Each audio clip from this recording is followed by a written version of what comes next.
Juan capítulo 19 y vamos a leer desde el versículo 17 en adelante. ¿Cómo dice el título ahí en su Biblia?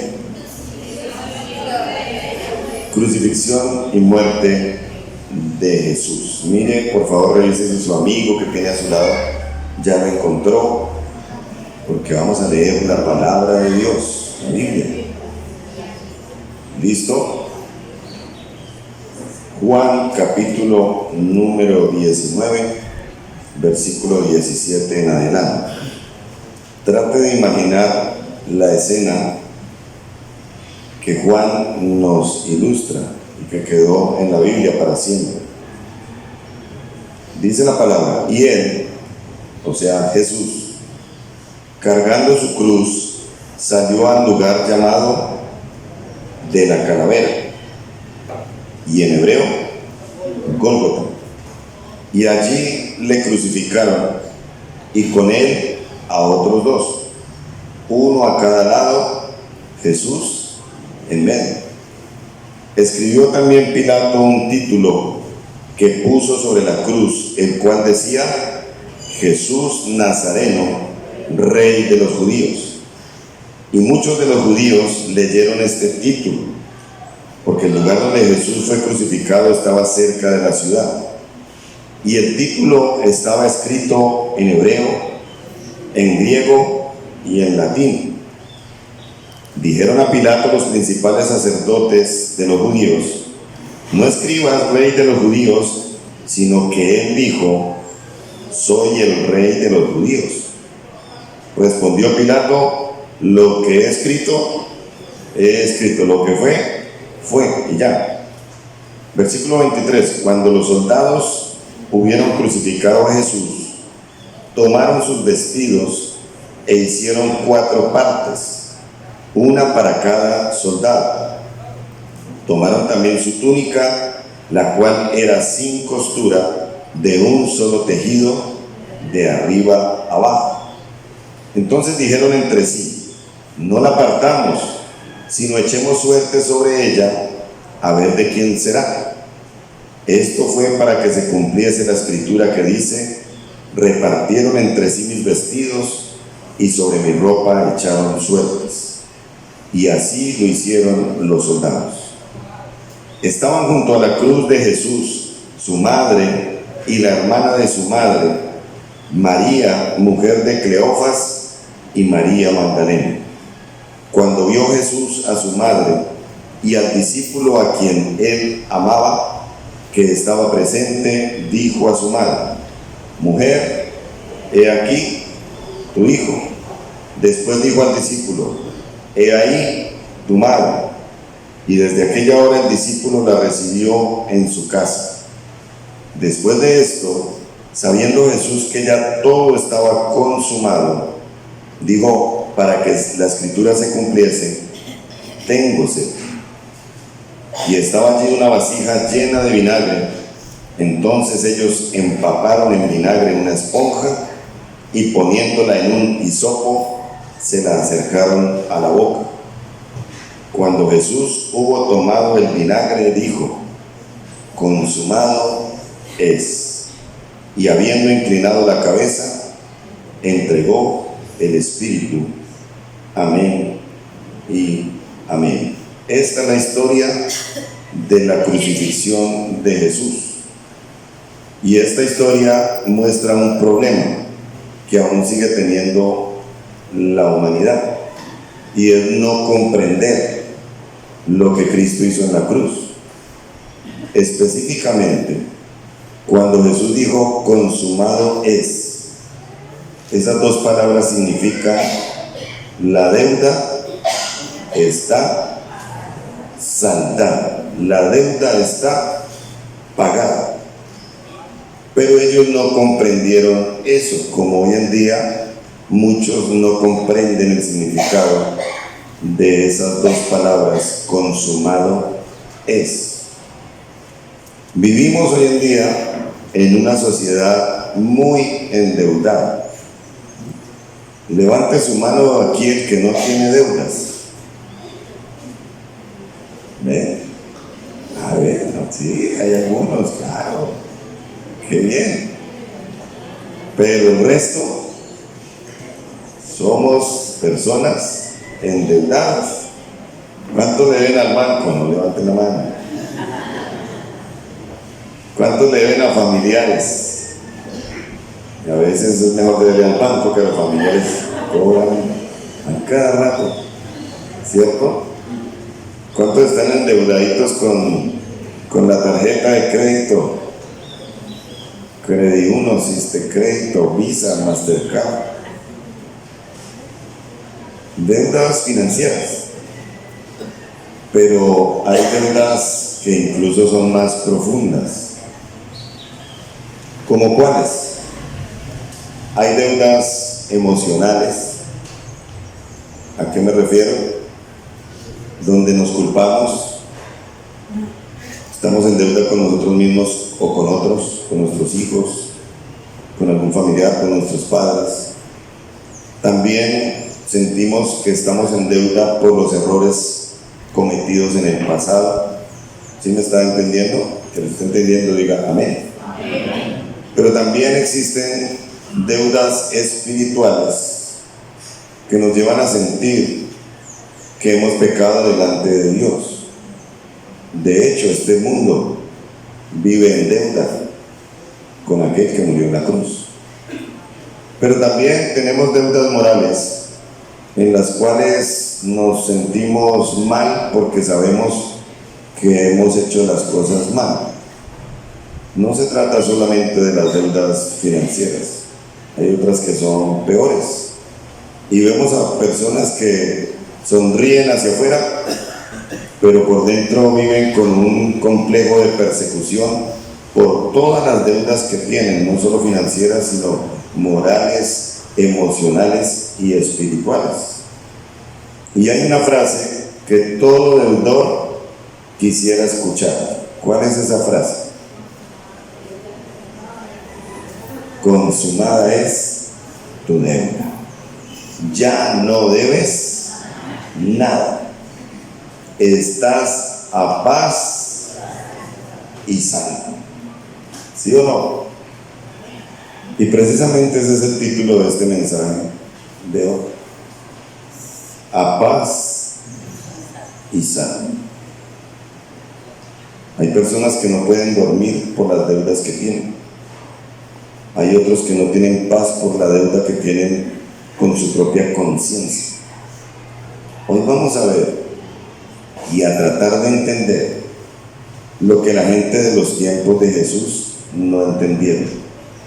Y fue que Jesús vino a pagar todas sus deudas. De hecho, las pagó todas en la cruz. ¿Cuántos celebran y agradecen en esta mañana por lo que Cristo hizo en la cruz? Estás a paz y salvo. Jesús dejó las cuentas del ser humano en ceros. Jesús desde hace 2000 años ha querido que el ser humano vuelva a empezar. Y ese sacrificio de la cruz tiene unos beneficios para nosotros.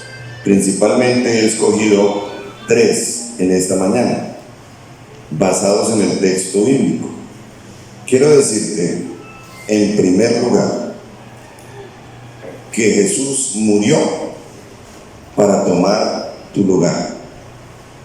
Jesús murió para tomar tu lugar.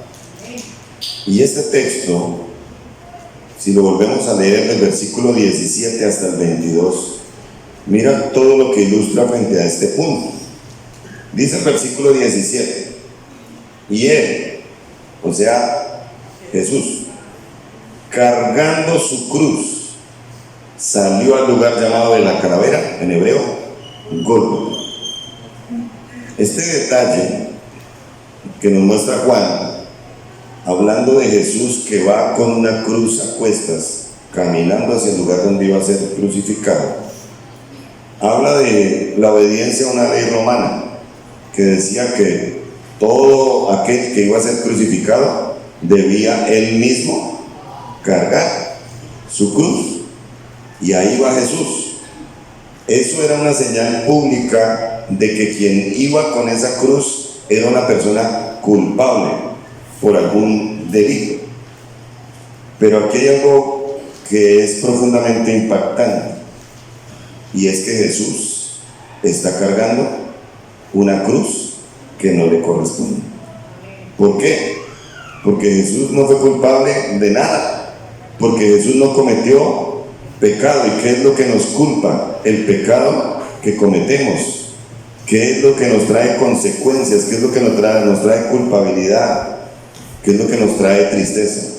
El pecado que cometemos. Yo no sé si Juan se equivocó, pero a mí me parece que el versículo 17 debería decir: y él cargando mi cruz.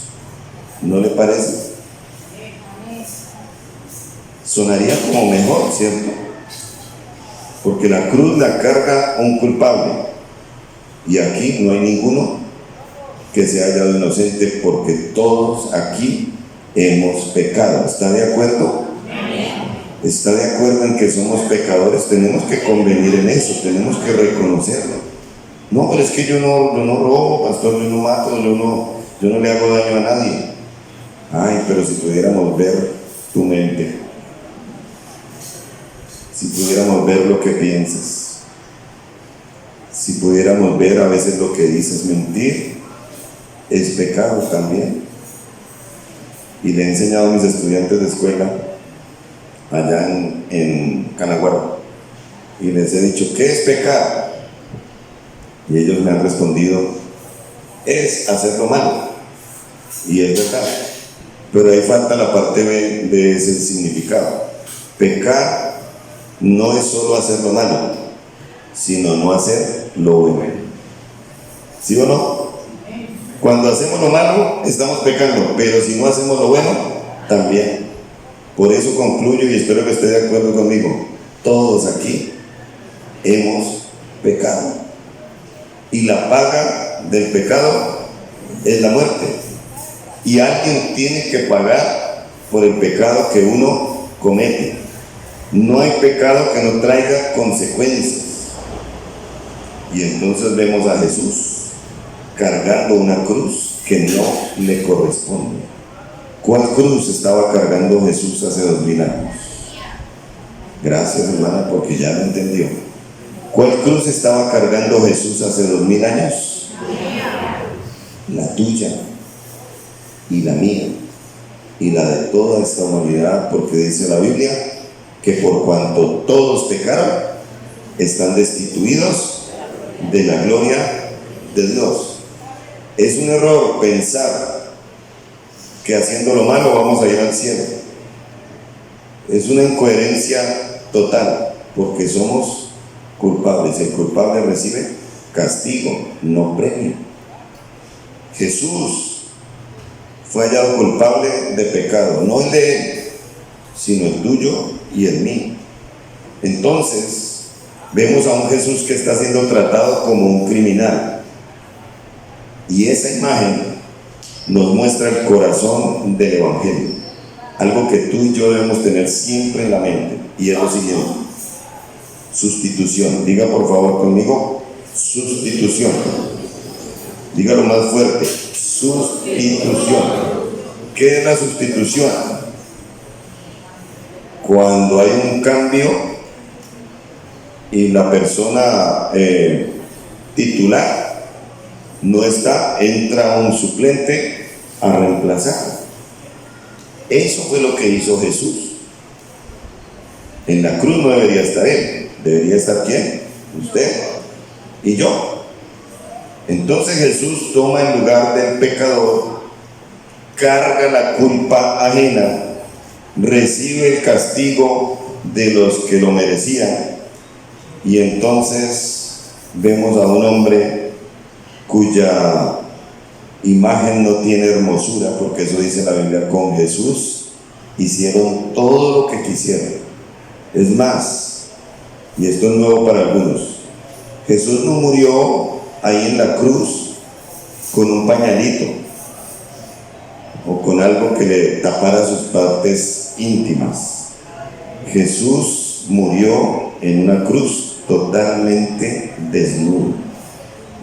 Uy, pastor, ¿cómo así? ¿Por qué? Porque Él llevó nuestra vergüenza y la vergüenza tuvo que ser total, ¿ok? Entienda eso, tuvo que ser total. De hecho, la Biblia dice lo que leímos, que ¿qué hicieron los soldados romanos con su túnica que era bien bonita, bien fina, de una sola costura? La sortearon entre ellos. ¿Cómo quedó Jesús? Desnudo, completamente. En su cabeza había un letrero que decía: Rey de los judíos. Espiritualmente eso tiene un mensaje. Ese hombre llamado Jesús estaba ahí por otros, no por él. Jesús tomó tu lugar. Es lo primero que debes entender en esta mañana. Jesús murió como todo pecador, como tú y como yo deberíamos morir. Jesús estaba ocupando nuestro lugar.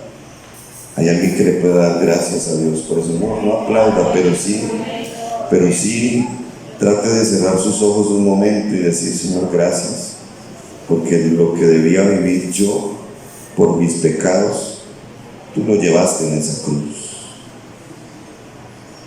Tenemos que reconocer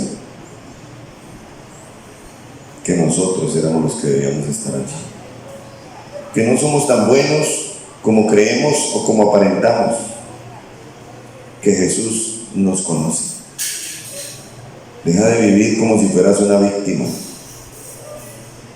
Deja de decir a toda hora: pobrecito yo o pobrecita yo. No, todo eso lo llevó Jesús en la cruz para que tú vivas con la frente en alto como un hijo de Dios, eternamente agradecido con el Señor.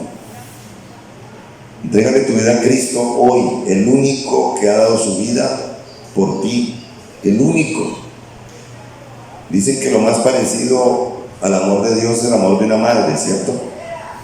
Pero bien está dicho, es algo parecido, no es igual, porque Jesús entregó su vida completamente por ti. No rechaces esa sustitución. No te quejes por la vida que estás viviendo si estás pasando por un momento difícil. Si Jesús no se hubiera puesto en la cruz, esto sería totalmente peor. Si Jesús no se hubiera puesto como sustituto por ti, tu vida sería completamente peor de lo que es ahora. Jesús llevó en su carne tu pecado para que tú vivas para agradarle a Él. Amén. Él ocupó tu lugar. Pero hay un segundo beneficio que nos muestra este texto, y lo encuentro en el versículo 25 al 27, y es el siguiente: Jesús murió para restaurar tu familia. ¿Cuántos le dan gracias a Dios por eso? Amamos la familia, ¿sí o no? Amamos a nuestros seres queridos, o nos toca amarlos porque nos tocó que fueran de nuestra familia, ¿sí o no? Pero miren lo que Jesús hace desde la cruz, en su padecimiento. Versículo 25 dice: estaban junto a la cruz de Jesús. ¿Quiénes? La mamá, la tía, María, mujer de Cleofas, y María Magdalena. ¿Sí? Y cuando vio Jesús a su madre, que se llamaba María, y al discípulo a quien él amaba, que se llamaba ¿cómo? Juan, que estaba presente, ¿qué dijo Jesús desde la cruz? Mujer, he ahí tu hijo. Y después le dijo al discípulo: he ahí tu madre. Y desde aquella hora el discípulo la recibió en su casa. Entonces tenemos un caso donde va a haber luto. Los que conocen la historia de la familia de Jesús saben que a esas alturas de la vida de Jesús ya su padre terrenal José había muerto. Como Jesús era el hijo mayor, entonces ¿quién estaba a cargo de la familia? Jesús. La Biblia dice que Jesús también tenía otros hermanos. Jesús no fue el único hijo de María. María no fue siempre virgen. No. Entonces imagínense la familia. Jesús, María y los hermanos. Pero Jesús está a punto de morir. Entonces, ¿cómo va a quedar María? Va a quedar bastante desamparada, quizás. Entonces, ¿qué hace Jesús? Jesús desde la cruz piensa en familia y dice: ¿en manos de quién voy a dejar a mi mamá? Y pronto mis hermanos son más pequeños, no han entendido las cosas de Dios, entonces voy a dejar a mi mamá en manos de mi discípulo amado. ¿Ok? ¿Estamos aquí? ¿Todavía estamos aquí? Están corriendo algunos, se les está mojando el pelo, la queratina. Es normal que un Viernes Santo llueva, ¿sí o no? Sigamos. Entonces, Jesús piensa en familia. ¿Tú piensas en tu familia? ¿Estás pensando para cuando tú te mueras cómo va a quedar tu familia? ¿O hay que se las arreglen como puedan? No, Jesús es un hombre responsable. Jesús está pensando en el bienestar físico y espiritual de su mamá llamada María. ¿Estás pensando en el bienestar físico de tus familiares aún después de que tú te mueras? Si lo estás haciendo, está bien, pero hay algo más en lo que deberías pensar, y es en el bienestar espiritual de ellos. Por eso Jesús no dejó a María en manos de los otros hermanos. Él la dejó en manos ¿de quién? De su discípulo amado, el que más o menos entendía la verdad del Evangelio, lo que decían las Escrituras. Jesús murió en la cruz para que tu familia no se destruya. Escúchame bien. Todo apuntaba a una destrucción. Una mujer viuda ahora perdiendo a su hijo mayor. Quién sabe qué iba a hacer de ella. La familia se iba a desintegrar. ¿Cuál es la situación de tu familia hoy? ¿Es una familia feliz o es una familia que necesita restauración? Con honestidad, levante su mano. Aquí no vamos a juzgar a nadie. Levanta tu mano si tu familia, si crees que en tu familia se necesita la restauración que viene de Dios. Sí, porque aún tenemos familiares que no se acercan a Dios ni un Viernes Santo, que se supone que es un día donde hay mucho respeto a las cosas de Dios. ¿Invitaste hoy a la iglesia a algún familiar y qué te dijo? Ay, no, vaya usted, yo por allá, como el taxista por allá, no voy. Ay, no, es día de descanso, no friegue, váyase usted para su iglesia, yo no voy. ¿Cierto? ¿Qué significa eso? Que se necesita la restauración en tu familia.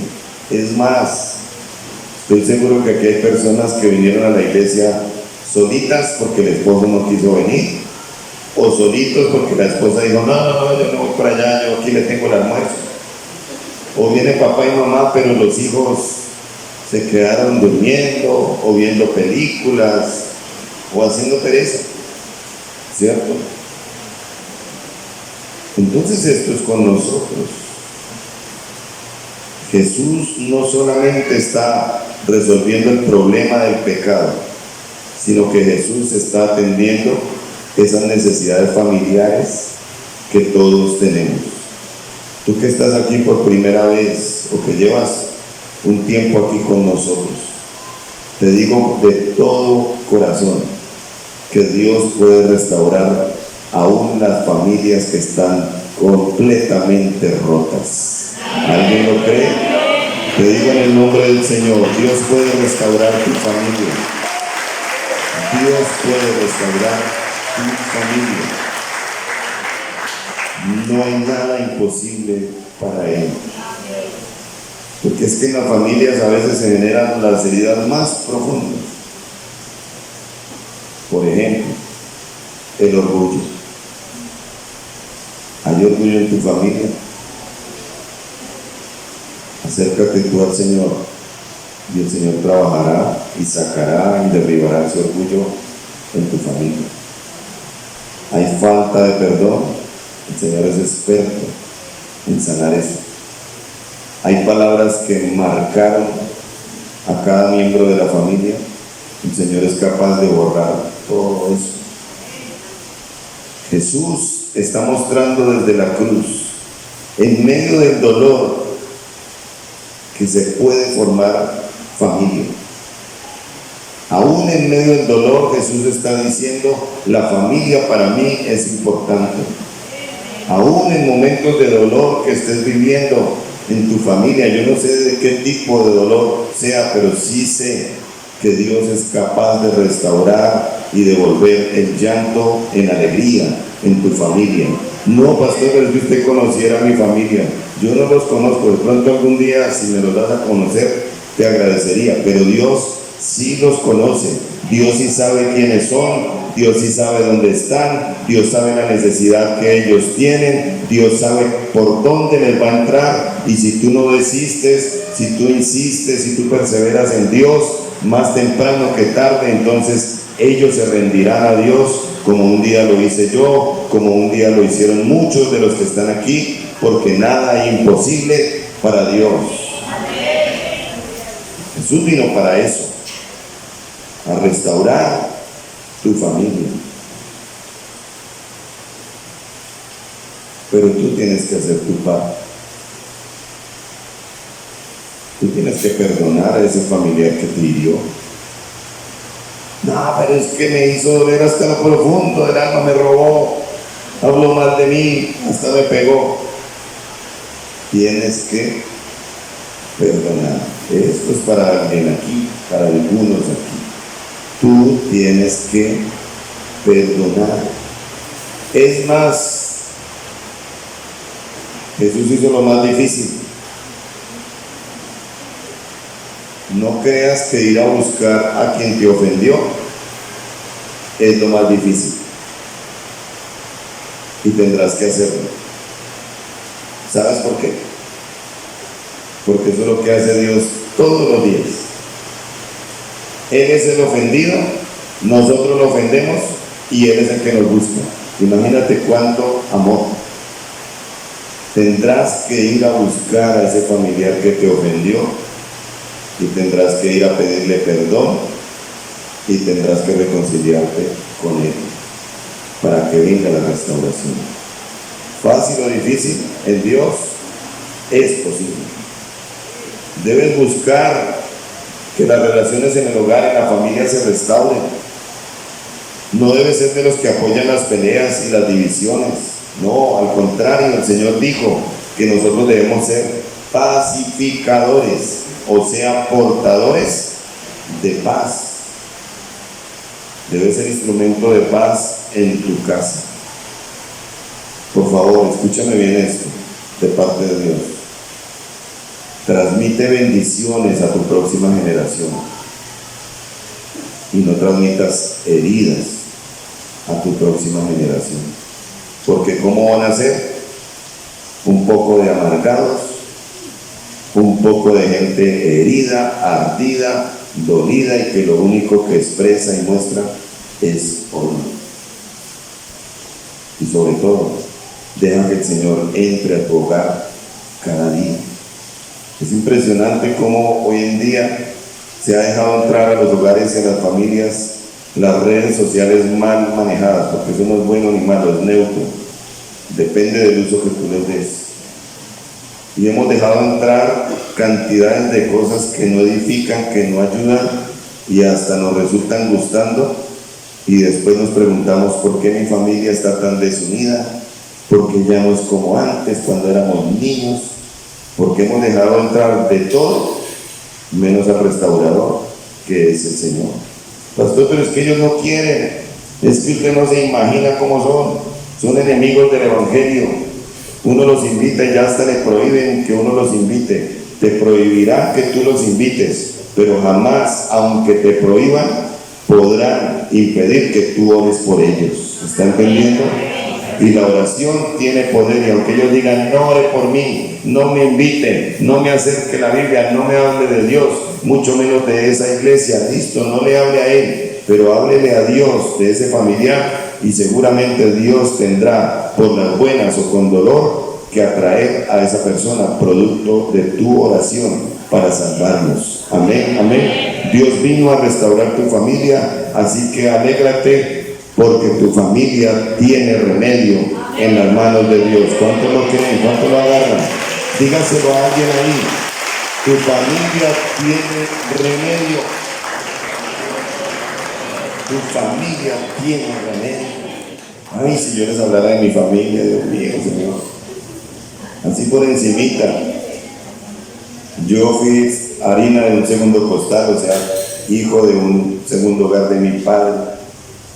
Mucha pobreza, muchos problemas, un padre muy responsable del trabajo pero maldiciente, una madre amargada, nos trataba muy fuerte, sobre todo a mí que era el más cansón.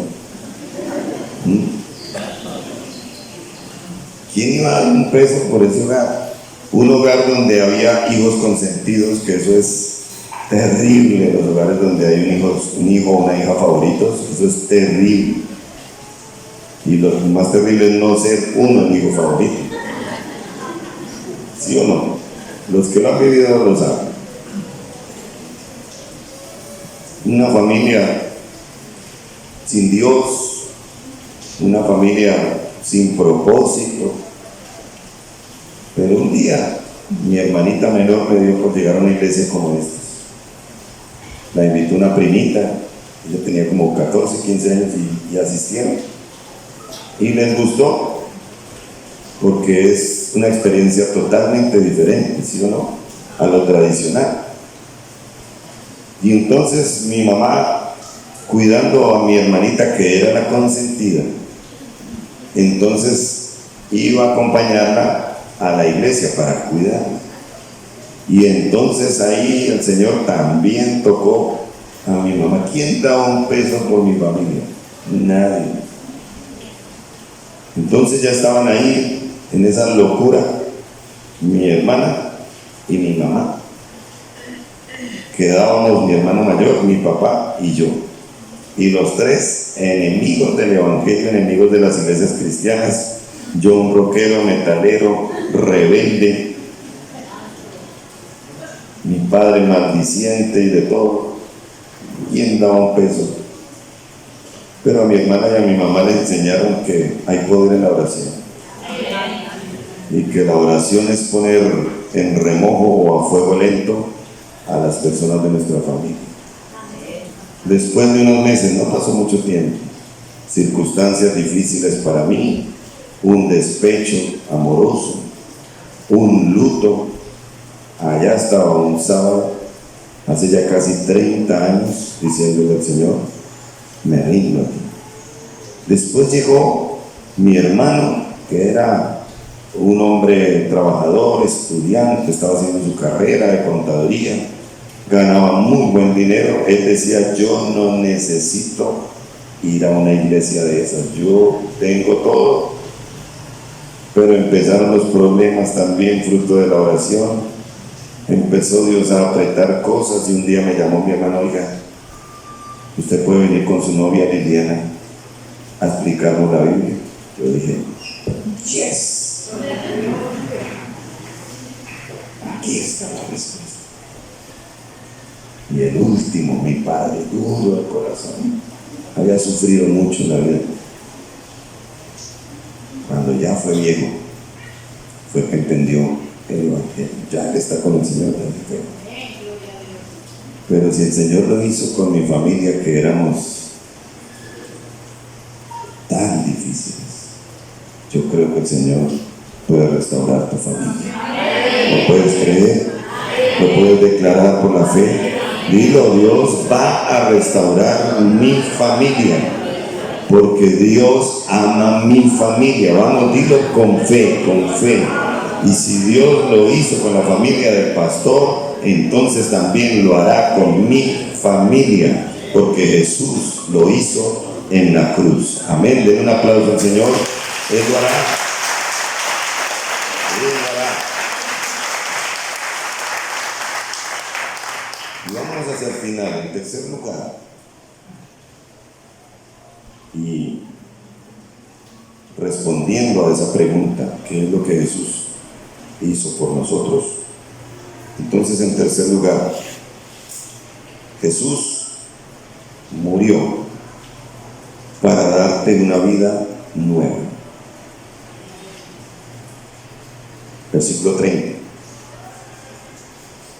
Cuando Jesús hubo tomado el vinagre, dijo: consumado es. Y habiendo inclinado la cabeza, Jesús entregó el espíritu. Ahí Jesús no solo está anunciando el final de su sufrimiento o diciendo sus últimas palabras, no. Jesús ahí está diciendo: cumplí mi misión, me voy. Y esa expresión significa: la obra está completamente terminada, la deuda está pagada, está a paz y salvo. Pero eso no significa que ahí terminó todo. La cruz no es un punto final. La cruz es un nuevo comienzo para todo el que lo entienda bien. Amén. ¿Qué hizo la cruz en la historia de la humanidad? Partió la historia de la humanidad en dos: antes de Cristo, después de Cristo. Y en nosotros los cristianos, ¿cómo sería? Antes de Cristo, en Cristo, no después de Cristo. Entonces eso deberían decirlo los que se apartaron: después de Cristo. Como una historia en tu vida, entonces, ¿cómo debe ser? Antes de Cristo, en Cristo. Escúchame bien, Jesús no solo murió para limpiar tu pasado. Jesús no solo murió para cancelar tu deuda. Jesús murió para transformar tu presente y para llenar de propósito tu futuro. Amén. Por eso digo que Jesús vino para darte una vida nueva. Porque es que de nada sirve que Jesús pague tu deuda, llámese como se llame, y sigas viviendo igual. ¿Cierto? No hablemos de lo financiero, de todas las deudas que tienes. Llega alguien y te las paga, y tú al otro día estás llamando al banco, estás llamando al de la moto, al del gota-gota, estás buscando 3 tarjetas de crédito más. ¿Cómo se le llama a la gente así? ¿Compradores? Compulsivos. Entonces, ¿para qué sirvió la deuda que me pagó alguien por amor? Para nada. Si tú entiendes bien lo que Cristo hizo en la cruz, entonces tu vida nunca jamás será igual. Porque en la iglesia te prohíben cosas. No, aquí no me prohibimos nada, nadie, haz lo que quieras. Pero si Cristo está en tu corazón y en tu vida como tiene que ser, tu vida sí o sí cada día es diferente.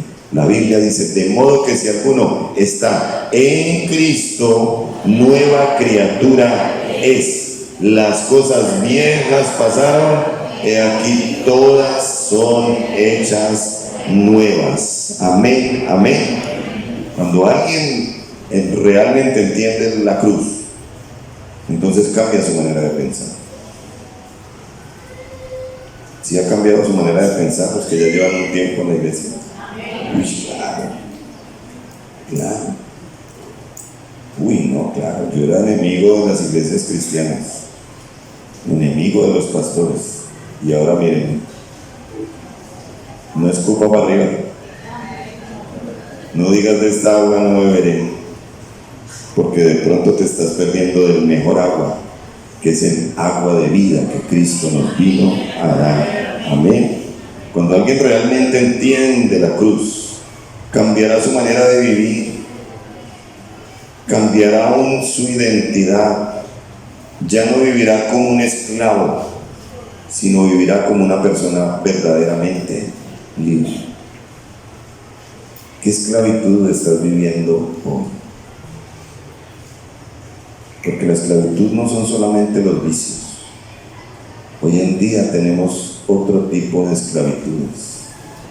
El estrés esclaviza, la ansiedad esclaviza, la depresión esclaviza. Pero el Señor llevó todo eso en la cruz. ¿Por qué le entregas eso a Dios?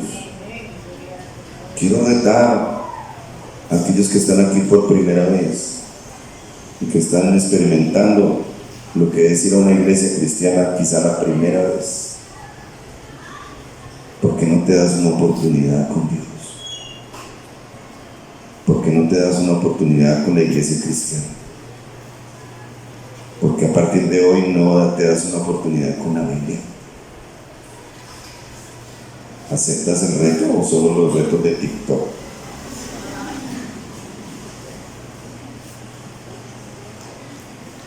Acepta el reto y me cuentas. Ahí viene un niño que ya aceptó el reto. Eso, qué bien. Porque yo acepté el reto en el año 1997, hace casi 30 años, y funciona. ¿Alguno aquí también lo comprobó ya?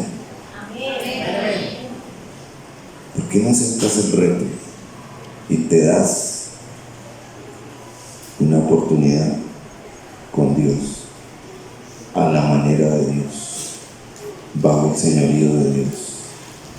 A ver si tu vida no será diferente. Yo creo que te vas a quedar asombrado. Yo creo que otros te mirarán y dirán: wow, mira lo que Dios ha hecho. No faltarán por ahí las aves de mal agüero que te van a decir: ay, te lavaron el cerebro, ay, chao pastor, chao pastora, lambenadrillos, aleluya. No faltarán esos que tratarán de drenarte tu espiritualidad. Pero finalmente tú sabes en tu interior que no hay nada mejor que Dios. Que hablen lo que hablen, que digan lo que digan. Yo voy en mi propósito con Dios y es lo mejor que puede existir en la vida. Alguien que lo crea, diga amén. Ya no vivas como esclavo, vas a vivir como una persona libre. Pero cuidado, porque es el problema de muchos. Hay muchos que quieren el beneficio de la cruz, pero no el cambio que la cruz produce. Te lo repito, hay muchos que quieren los beneficios de la cruz. Ay, sí, que Dios haga esto, aquello, pero no quieren cambiar. Es el paquete completo. Es el paquete completo. Porque sin cruz no hay corona. Sin cruz no habrá corona. Jesús no murió a medias. Jesús dijo: consumado es. Lo que quiere decir que una nueva vida está disponible para ti. Esto no es cantar año nuevo, vida nueva. Porque no sé si le ha pasado que es solamente un cambio de fecha, un cambio de número, porque la vida sigue igual. Tú no tienes que seguir siendo el mismo que eres. Tú no tienes que ser el que falla siempre. Tú no tienes que ser una persona que vive atado o que se levanta, cae, se levanta, cae. No, en Cristo hay una verdadera vida. En Cristo hay una vida real. Él murió para darnos vida y vida en abundancia. Si tú agarras este mensaje como es, te aseguro que con el paso del tiempo dejarás atrás, poco a poco o a veces rápidamente, esa vieja esa vieja manera de vivir, o esa vieja que no te deja vivir bien también.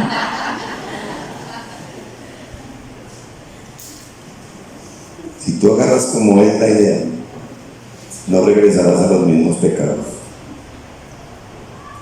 Si tú agarras como es la idea, tu mente será cambiada, tu mente será transformada, abrirás los ojos a la realidad de la vida, a la realidad del mundo. El problema de la gente de los tiempos de Jesús fue que no entendieron ni los tiempos, no entendieron el camino, no entendieron la realidad política, no entendieron el Salvador que vino, no entendieron absolutamente nada. Que por lo menos te quede hoy que gracias a lo que Cristo hizo, tú estás a paz y salvo. ¿Para qué? Número uno, recuérdame, ¿para qué? Para tomar mi lugar.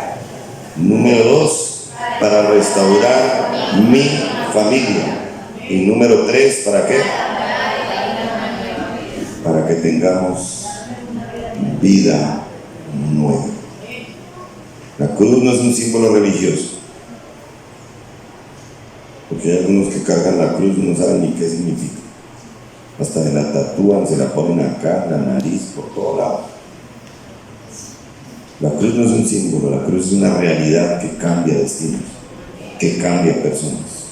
¿Por qué? Porque en esa cruz tu culpa fue transferida al que murió en la cruz, a Jesús. Tu deuda fue cancelada, eres libre, y tu historia fue redimida y tu historia será cambiada. Llega el momento entonces del sí o del no. Llega el momento de responder a un llamado y de agarrar la oportunidad que Dios hoy te está ofreciendo. Porque esto de la cruz no tiene poder si tú no recibes en tu corazón al que murió en la cruz. La cruz no tiene poder sin Cristo. Miles de personas murieron en los tiempos de Jesús crucificados.